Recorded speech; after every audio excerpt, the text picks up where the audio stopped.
الحمدللہ رب العالمین والصلاة والسلام علی سیدنا و نبینا و شفیع ذنوبنا و حبیب قلوبنا و طبیب نفوسنا ابو القاسم محمد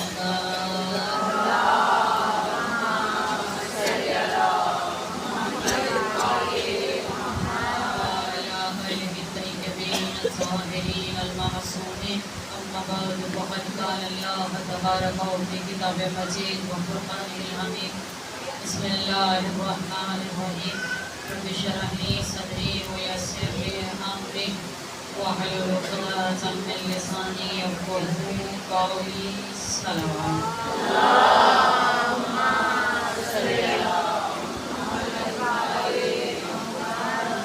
يريد الله ليصلح عنكم الرجس أهل البيت ويطهركم تطهيرا اللهم صل على محمد وآل محمد سبحان من لا يهتدي على أهل مملكته سبحان من لا يأخذ أهل الأرض بالألوان العذاب سبحان الرؤوف الرحيم اللهم اجعلني في قلبي نورا وبصرا وفهما وعلما انك على كل شيء قدير السلام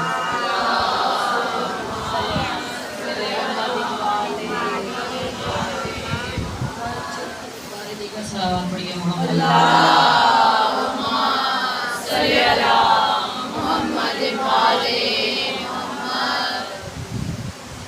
زینب ہے نام عصمت آل رسول کا زینب ہے نام عصمت آل رسول کا زینب ہے نام جزو دی کے اصول کا زینب دل حبیب الہی کی جبین ہے زینب نذیر فاتح بدر و حنین ہے زینب جناب فاطمہ کی نور عین ہے زینب شریک کار امام حسین ہے زینب حسینیت کی مکمل کتاب ہے زینب یزیدیت کا مدلل جواب ہے زینب جلال صاحب غیرت کا نام ہے زینب فعال قار صداقت کا نام ہے زینب ہے نام عزم رسالت معاب کا زینب ہے نام دبدبائے بو تراب کا زینب شعور دین پناہی کا نام ہے زینب شعاع نور الہی کا نام ہے زینب یزیدیت کی تباہی کا نام ہے زینب حسینیت کی بقاہی کا نام ہے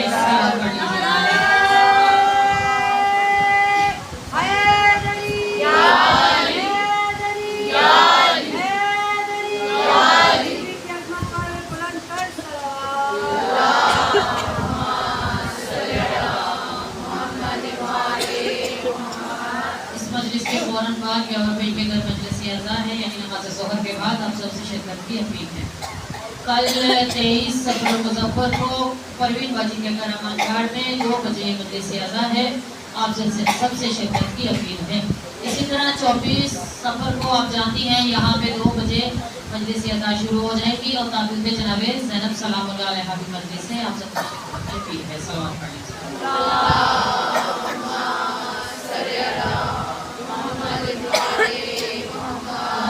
کی صلوات پڑھ رہی ہیں محمد والے محمد کو بلندرین صلوات پڑھ رہی ہیں اللہم صلی علی محمد والے محمد تمام تر حمد و ثنا ہے پروردگار عالم کے لیے جو لائق کی تعریف ہے لائق کی حمد و ثنا ہے درود و سلام ہے محمد والے محمد کے لیے جو لائق کے درود و سلام اللہم صلی علی محمد والے میری معزز سامعات کنیزان جناب سیدہ آج ہم قرآن کی ایک آیا پر گفتگو کریں گے اس آیا کا ترجمہ یہ ہے جس کو جو مل گیا وہ اس پر خوش ہو گیا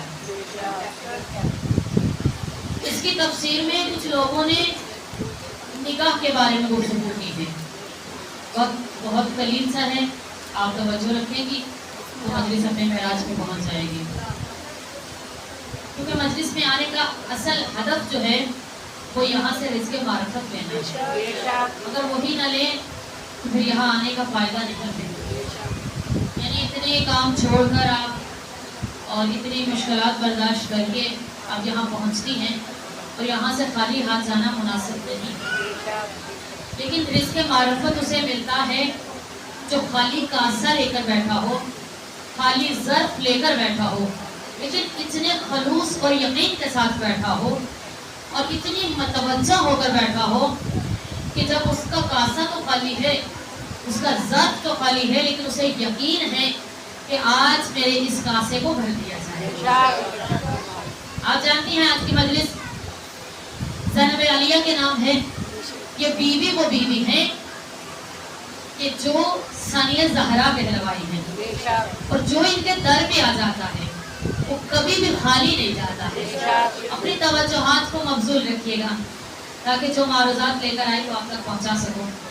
یہاں اس آیت کی تفسیر میں علماء نے کہا کہ یہاں سے اس سے مراد ہے کہ انسان کی نگاہیں جو ہیں وہ فرق رکھتی ہیں.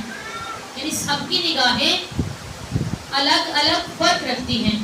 کوئی کس انداز سے دیکھ رہا ہے تو کوئی کس انداز سے دیکھ رہا ہے. یعنی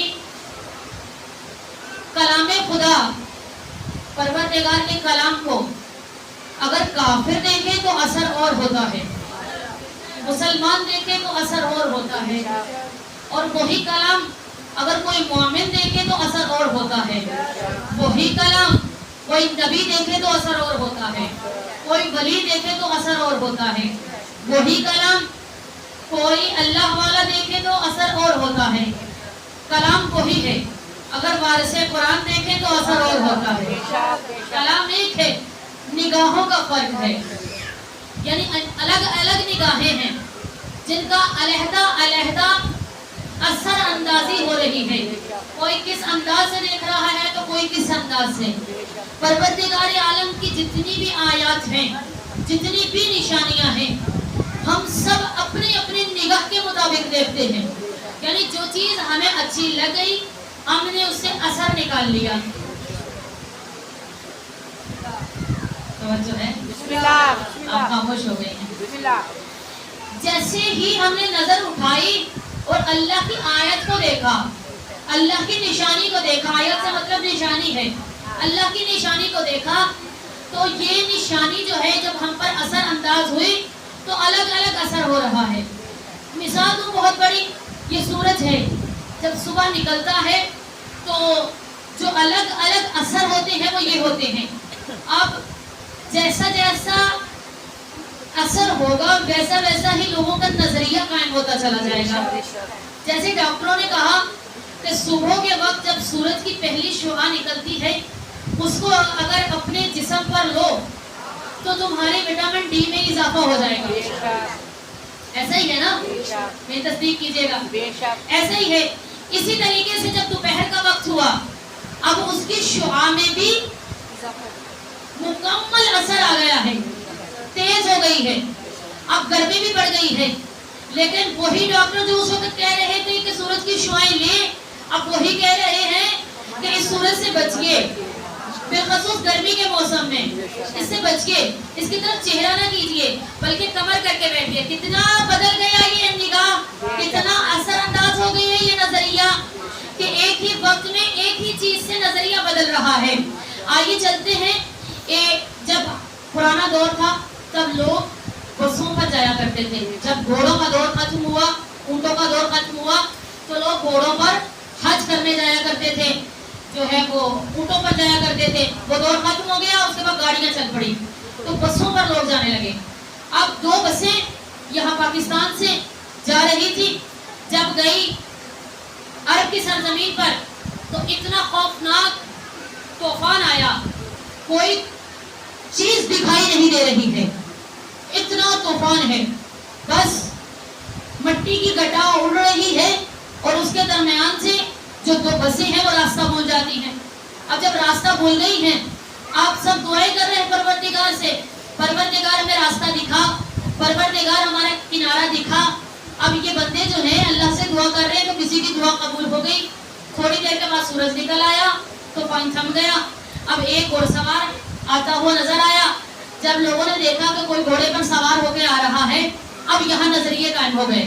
جس نے اپنی نگاہ کے مطابق دیکھا، اگر یہاں پہ اہل حدیث نے دیکھا تو اس نے کہا کہ یہاں جو ہے وہ مولانا محمد قاسم ناتھوی آ گئے ہیں، اور کسی نے دیکھا جو بریلوی ہے، اہل سنت ہے، انہوں نے دیکھا تو کہا عبد القادر جیلانی آ گئے ہیں. وہاں پہ کوئی شیعہ بھی موجود تھا، اس نے کہا یہ جو گھوڑے پر سوار ہو کے آئے نہ تو عبد القادر جیلانی ہے نہ مولانا محمد قاسم ہے، بلکہ یہ تو امام زمانہ آ گئے ہیں.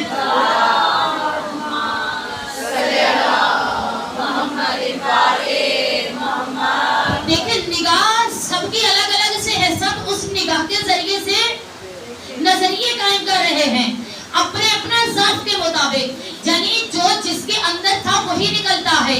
میں جو بول رہی جو میرے اندر ہے وہی آپ کو نظر آئے گا. یعنی جو بولتا ہے، جیسے آپ کے اور میرے مولانا نہج البلاغہ میں فرماتے ہیں بولیے تاکہ پہچانے جائیے.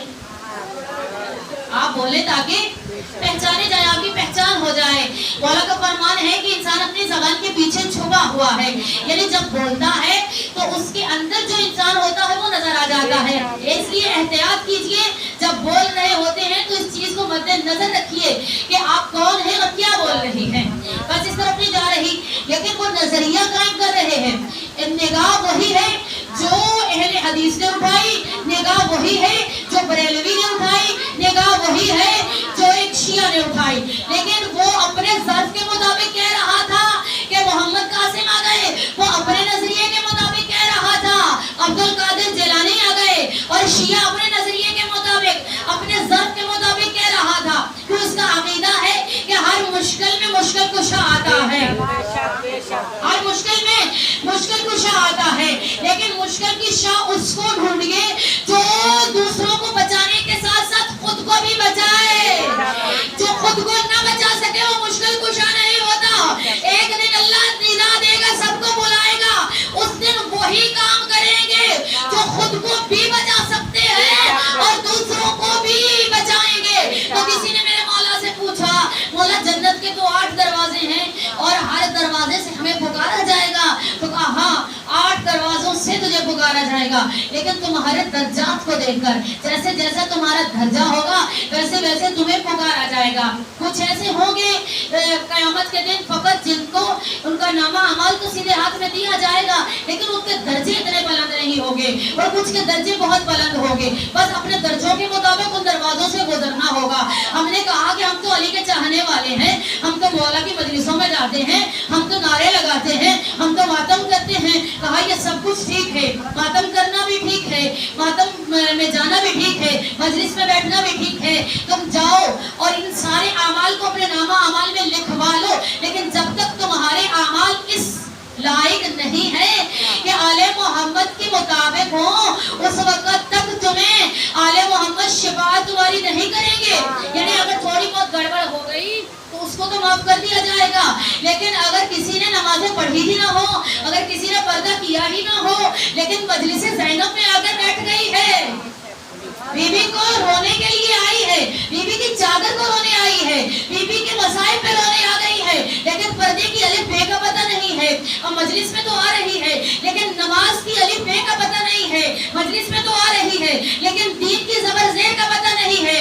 آپ بتائیے وہ کس کٹہرے میں کھڑے ہوں گے؟ بس اس لیے اللہ کے رسول نے کہا علم حاصل کیجئے اپنی ماں کی گود سے لے کر مہد سے لے کر لحد تک. جب تک تم قبروں کی دیواروں کے اندر نہ سما جاؤ تب تک تم علم حاصل کر سکتے ہو. اس میں کوئی دقت نہیں ہے کہ تم چھوٹے ہو، بڑے ہو، نوجوان ہو، بوڑھے ہو، جس بھی تم دور میں ہو اپنی زندگی کے تم علم حاصل کر سکتے ہو. یعنی آپ مجلس زینب میں تو آ گئی ہیں.